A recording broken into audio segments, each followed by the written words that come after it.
todos nós já sabemos do papel fundamental dos Estados Unidos como uma superpotência. Aliás, essa designação de superpotência se dá por dois motivos principais. A primeira é a capacidade de suas forças armadas atuarem globalmente e, mais importante que a segunda, a capacidade de destruir o planeta com suas ogivas nucleares. Nós já vimos aqui no canal a introdução à guerra nuclear e hoje vamos ver como é a situação do programa nuclear dos Estados Unidos no vídeo de hoje. Mas antes disso, não se esqueça de se inscrever no canal, compartilhar o vídeo com todo mundo que você conhece e deixar o seu like. E também considere nos seguir no grupo do Telegram e no Instagram para ficar por dentro das atualizações do canal. O meu nome é Adriano Peta e esse é o Geopolítica Mundial.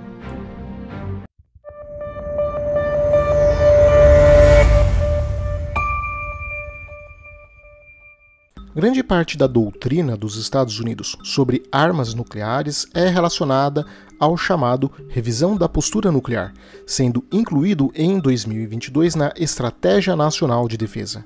Esse e outros documentos descrevem como Washington enxerga as armas atômicas e quando considera usá-las. Nisso fica claro que os Estados Unidos não são um estado que se compromete a não usar armas nucleares primeiro. Muito pelo contrário, eles estabelecem que os Estados Unidos provavelmente usariam armas nucleares em casos que eles considerem como extremos, no foco da defesa dos interesses que os Estados Unidos têm e de seus parceiros e aliados que eles considerem como vitais.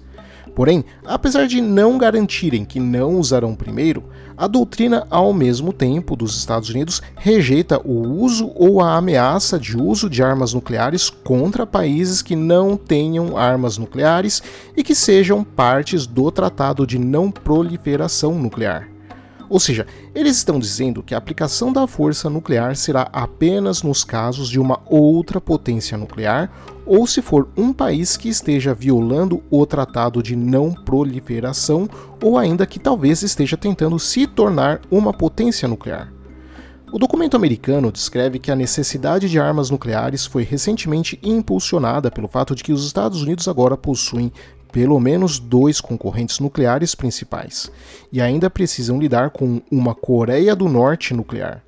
Logo, no caso da dissuasão falhar, a estratégia diz que os Estados Unidos se esforçarão para encerrar qualquer conflito com o menor nível de dano possível e nas melhores condições alcançáveis para os Estados Unidos e seus aliados e parceiros. E é essa garantia de compromisso com aliados e parceiros que torna a política dos Estados Unidos algo que merece a nossa atenção, porque os Estados Unidos há muito tempo estabeleceram que devem limitar a proliferação nuclear. Afinal, menos países com armas nucleares podem ser, em tese, melhor no que diz respeito ao contexto geopolítico dos Estados Unidos. E uma das maneiras deles alcançarem isso é colocando vários aliados e parceiros sob o seu chamado guarda-chuva nuclear, ou seja, garantindo a responsabilidade de defesa desses aliados e parceiros. Ou em outras palavras ainda, os Estados Unidos usarão suas armas nucleares para dissuadir qualquer ataque nuclear a esses aliados, se em troca esse aliado desistir de ter suas próprias armas nucleares.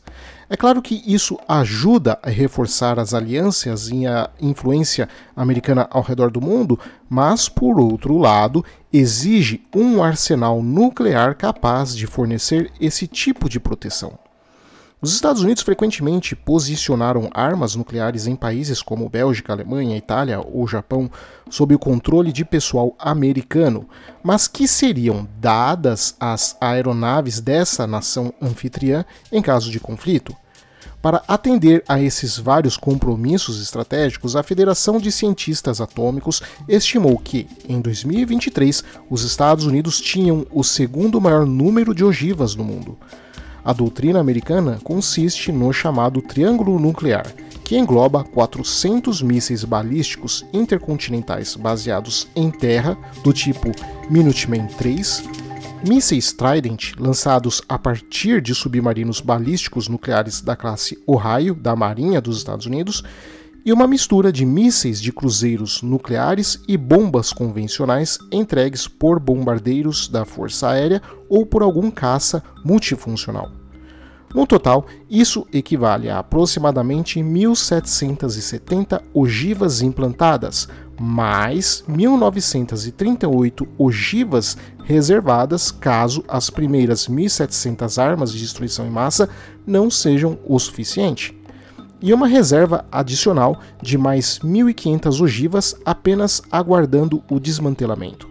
Mas há um porém do ponto de vista da capacidade desses dispositivos, porque muitos desses sistemas de entrega e ogivas estão ficando excessivamente velhos, porque desde o fim da Guerra Fria o poder nuclear dos Estados Unidos foi mantido apenas reformando ogivas e os sistemas de entrega que sobraram. Pelo que sabemos, que vem dos documentos públicos, os Estados Unidos não construíram nenhuma ogiva nuclear nova nos anos 90, 2000 ou 2010. A política durante a era Obama claramente era contra o desenvolvimento ou implantação de novas armas nucleares. A Administração Nacional de Segurança Nuclear realizou extensões de vida, geralmente adicionando de 20 a 30 anos a vida útil dessas armas. Ou, em outros casos, modificou as ogivas existentes para corrigir eventuais defeitos, melhorar a segurança, substituir componentes de vida limitada ou então para adicionar novos recursos. Como exemplo, temos a modificação do W76-2, onde eles pegaram uma ogiva original W76 de 100 kilotons e a modificou para reduzir a força para algo em torno de 5 a 7 kilotons, dando aos submarinos nucleares americanos uma arma capaz de pulverizar um alvo específico sem aniquilar toda a área ao seu redor. Talvez você ache estranho reduzir a força de uma arma nuclear, mas aqui é preciso entender a lógica norte-americana, parcialmente igual à russa, aliás, no que tange à destruição de alvos. Armas nucleares muito fortes que dizimam cidades inteiras até parecem boas para impor o medo e o terror nos inimigos, mas na prática isso seria muito contraproducente. Afinal, se você matar a maior parte da população do outro país, além das implicações éticas, há ainda a questão da região se tornar inabitável por séculos, e ainda, se você matar toda a liderança inimiga, com quem você irá negociar o fim da guerra? Nesse sentido, ogivas menores capazes de destruir apenas os alvos de valor estratégico e tático que tinham a capacidade do inimigo agir seria muito mais útil. E para isso não há necessidade de armas muito fortes. Por isso, eles têm um problema, que é o de que não se pode ficar reformando as mesmas ogivas para sempre. Há um limite, e esse é um dos problemas apenas, porque outros problemas envolvem a defasagem do complexo nuclear por si só. Por exemplo, as instalações onde estão as ogivas americanas têm, em média, cerca de 50 anos de idade, e o processamento de urânio enriquecido usado em armas nucleares americanas ainda é conduzido em uma instalação da mesma era de Oppenheimer, construída ainda em 1945. Uma área de preocupação para alguns estrategistas americanos é a capacidade do país de produzir novos núcleos de plutônio para ogivas nucleares, pois durante o auge da Guerra Fria, a capacidade de produção americana para núcleos chegou a ultrapassar os 3 dígitos, e agora parece quase certo que um núcleo de plutônio construído nos Estados Unidos pode ser útil por cerca de 80 anos. Então, no mundo pós-soviético, os estrategistas americanos basicamente terminaram a produção de núcleos para armas e passaram a se concentrar no uso dos milhares de núcleos que ainda tinham em mãos e que herdaram, e que eram, na época, maior do que as próprias necessidades que os Estados Unidos aparentemente tinham. Mas ainda temos outros 2 problemas. O primeiro é que você não pode fazer isso para sempre, e o segundo é que ninguém tem 100% de certeza do que acontece quando os núcleos de plutônio atingirem idades extremas. É relativamente incerto como um núcleo de plutônio de 120 anos pode agir. Assim, o objetivo de Washington agora é de que, até 2030, o país precise ser capaz de produzir 80 núcleos de plutônio por ano novamente, divididos entre 2 locais estratégicos, Porém, em 2022, funcionários do estado indicaram que mesmo atingir essa produção de apenas 80 ogivas por ano até 2030, provavelmente não será possível, e o Gabinete de Prestação de Contas identificou entre 18 e 24 bilhões de dólares os custos potenciais apenas para atingir essa capacidade. Por isso, o grande debate agora é que sem novos núcleos de plutônio, eventualmente as ogivas americanas podem perder a segurança, confiabilidade e até mesmo a sua funcionalidade básica. Se lembra de meses atrás uma certa pessoa fanaticamente anti-Rússia falando que as ogivas russas talvez nem funcionem mais? Pois é, esse risco não é exclusivo dos russos, e quando se trata de algo como uma ogiva nuclear, esses 3 fatores são as mais altas prioridades. E além da preocupação em atualizar as ogivas, há também a preocupação americana em atualizar os mecanismos de emprego delas. Começando com o principal dissuasor estratégico em solo, os seus mísseis intercontinentais. Aqui o plano é substituir todos os Minuteman III que entraram em serviço ainda lá na década de 1970 pelo novo LGM-35A Sentinel. O plano inclui a compra de 642 mísseis desse tipo para apoiar uma força implantada de 400, além de testes e reservas. O programa tem a intenção de fornecer uma capacidade operacional inicial até 2029, com todos os 400 mísseis em serviço até 2036. Mas até lá, esses antigos Minuteman III terão que continuar servindo. Atualmente, os silos de mísseis nucleares dos Estados Unidos estão espalhados por 3 estados americanos: Montana, Dakota do Norte e Wyoming.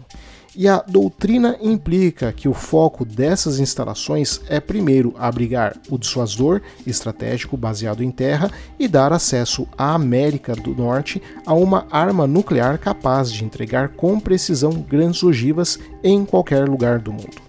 O segundo foco, no caso de uma guerra nuclear total, seria oferecer aos planejadores nucleares hostis alvos prioritários adicionais para atacar, para que gastem mais ogivas tentando destruir esses silos em Wyoming, Montana ou Dakota do Norte, que por estarem longe das grandes cidades americanas, acabaria minimizando eventuais danos em caso de ataque. Para compensar os riscos a esses estados, os governos e políticos desses estados recebem um fluxo constante de dólares federais em estímulo econômico por hospedar esses silos. Mas o componente mais caro dos planos de modernização nuclear dos Estados Unidos é a substituição dos seus 14 submarinos nucleares da classe Ohio por uma nova geração de 12 submarinos da classe Columbia, sendo eles os maiores submarinos nucleares que os americanos já tiveram, com o primeiro novo submarino dessa categoria esperando para entrar na frota em 2031, e o custo total para a frota está hoje estimado em 139 bilhões de dólares americanos. Curiosamente, apesar do extremo alto custo desse projeto, ele é um dos poucos que é tido como quase que certo para ser finalizado, sendo muito provável que a classe Columbia, com seus mísseis e eventualmente novas ogivas W-93, sejam colocadas em serviço. Para minimizar esse tempo de espera, os mísseis Trident e suas ogivas a bordo dos atuais Ohios receberam algumas atualizações e mudanças de detalhes que não são conhecidos publicamente. Em 2017, o Boletim dos Cientistas Atômicos publicou um artigo sobre um novo sistema de fusão que foi integrado à ogiva W-76-1 da Marinha Norte-Americana. Esse sistema foi projetado para melhorar o trajeto de voo de uma ogiva nuclear contra um alvo como uma cidade. Essa melhoria provavelmente não faria muita diferença, mas contra um alvo fortificado ou de extrema profundidade, como um silo nuclear inimigo, uma melhoria na fusão pode significar que se precise disparar menos mísseis para ter confiança na destruição dos seus alvos. E fazendo isso, sem o uso de uma ogiva nuclear maior, estamos falando de minimizar os efeitos colaterais. Já com a Força Aérea dos Estados Unidos, eles têm recebido mais do que apenas atualizações para seus mísseis baseados em silos. eles também estão recebendo um novo bombardeiro estratégico ainda secreto, pelo menos até a gravação desse vídeo, o chamado B-21 Raider, capaz de missões tanto nucleares quanto não nucleares, bem como um novo míssil de cruzeiro armado nuclear para o B-52, o LRSO, que é um programa que pode fornecer cerca de 1.000 mísseis, sendo que o custo por míssil do LRSO se estima estando entre 5 a 10 vezes mais do que os outros mísseis de cruzeiro usados pelos Estados Unidos. E por fim, o item mais estranho no programa de modernização nuclear dos Estados Unidos, que é a bomba B-61.